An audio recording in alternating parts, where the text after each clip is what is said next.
Hello, welcome back to the next installment of the Narconon and Scientology Chronicles. And since he's been in the news, all over the news, in the last day or two or three, I wanted to share another Tom Cruise story with you. And if you listen to the audio of him yelling, screaming, in fact, at staff members or set crew members about COVID restrictions and protocols and things like that, and separating out the two, like you'll see some stories about where some people are saying, good for him for stepping in and taking a stand, and that's one thing, and other people are saying, you don't understand, this was an intent to enforce and belittle and scream, and he was emulating David Miscavige and things like that. Well, the level of control factor around their organizations, David Miscavige's personal inner circle and organizations and how he runs things, and Tom Cruise and his personal inner circle and how he runs things, according to stories and things like that, definitely have a lot of things in common. So this one particular story I wanted to share with you was there was an associate of Tom Cruise who had come to Narconon Arrowhead. And along with this person's arrival came an entire entourage and delegation from Scientology.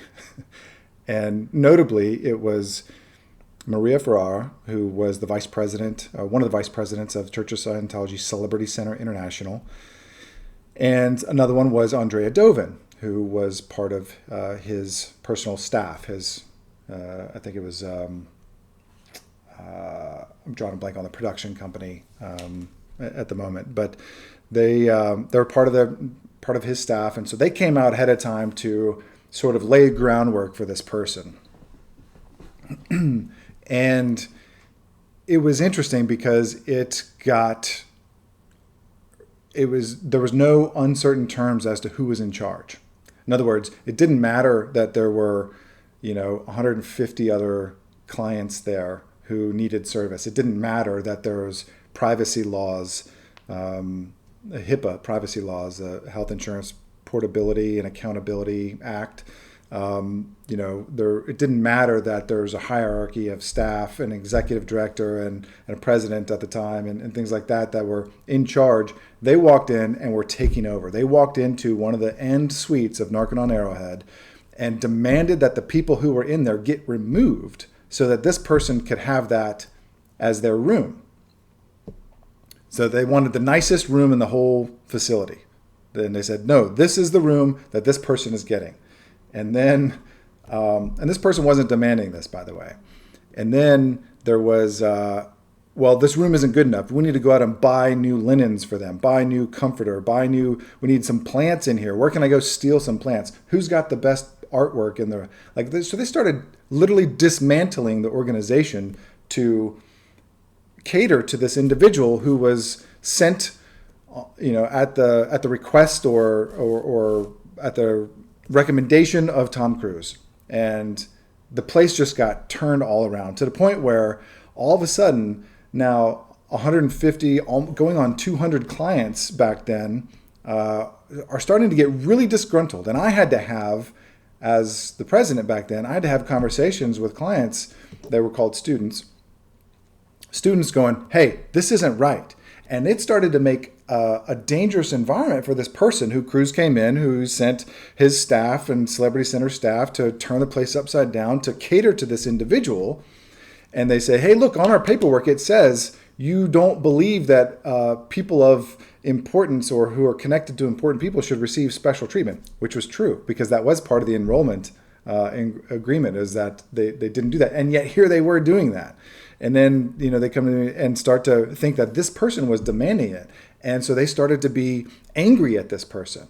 And I had to assure them that, no, it's, this person is not the one who is demanding all these things. And don't worry, we'll take care of it. How can we make it better? I want to help you. I want to listen, that kind of stuff. Meanwhile, Andrea and Maria are continuing to wreak havoc. They came into our executive meeting and started demanding more things. And we're like, this is crazy. This is crazy. So what wound up happening was that Jeannie Trahant, who was another longtime Narconon staff member, was flown in and lived with this person in one of the cabins. So this is not only were the cabins not licensed to deliver treatment in, it was an illegal space to deliver treatment within. Illegal is a loose term. It was not a licensed space to deliver treatment in. And here she was living with this person in there and delivering the program to this person. And they had what they call twins. So you'd get match up with another, like accountability partner that you would do the program with. And so this person would have their twin come down from the main lodge and do the program each and every day with Jeannie Trahant together, like by themselves, off-site in this little cabin. And this went on for a long time, for months, a couple months. And also during this time, I was instructed to take this person to go play golf, which it wasn't uncommon for students to go play golf, but it was very uncommon for a staff member, let alone the president of the organization, to be ordered to take someone to go play golf and drive their personal vehicle. And yet, here's what was happening, Meanwhile, they were sending reports on this person's progress every single day back to David Miscavige and Tom Cruise on how this person's progress was. What were the things coming up in this person's life that they needed to be aware of? Like, they were violating major confidentiality with this person. And lots of people connected to celebrities and connected to Scientology higher-ups that would come in, they had their confidentiality violated as well. Like, I think it's supposed to be $25,000 per incidence or something like that. I forgot what the actual law is regarding it, but there's probably hundreds, if not thousands, of instances where they have taken information from a particular day about a particular client or student and sent it to a Scientology executive somewhere in Los Angeles, and including especially Church of Scientology Celebrity Center International, and including to people like Tom Cruise's organization and those types of things. And they, but they didn't care because they believed that their rules were above the law, that they were above the law. If you read anything in my book, I talked about, eventually I got to a point where I couldn't do it anymore. I couldn't stand, like, it was a multi-tiered process in terms of my exit. But one of the first things was that I couldn't stand being, quote unquote, the president, not the one in charge, but the one who is supposed to be the spokesperson for the organization, and then have orders come in from ABLE, from Celebrity Center, from RTC, which is Religious Technology Center, where David Miscavige is the chairman of the board, and all these different things, when we had actual laws and regulations that we were supposed to comply with, and they didn't care.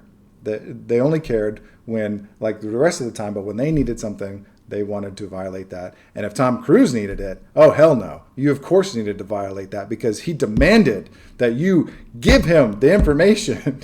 And it was ridiculous. So all I can say is, I only met the guy a couple times, 3 times total. And although he was not angry in any of those times, I can totally see it, knowing the level of control that he commands over anything that he's involved in. And so from the side of him reaching down into Oklahoma and forcing things to change, and David Miscavige reaching down in Oklahoma and forcing things to change to cater to this individual, all the way up and down the line, makes perfect sense to me. So that's it. That's this particular story.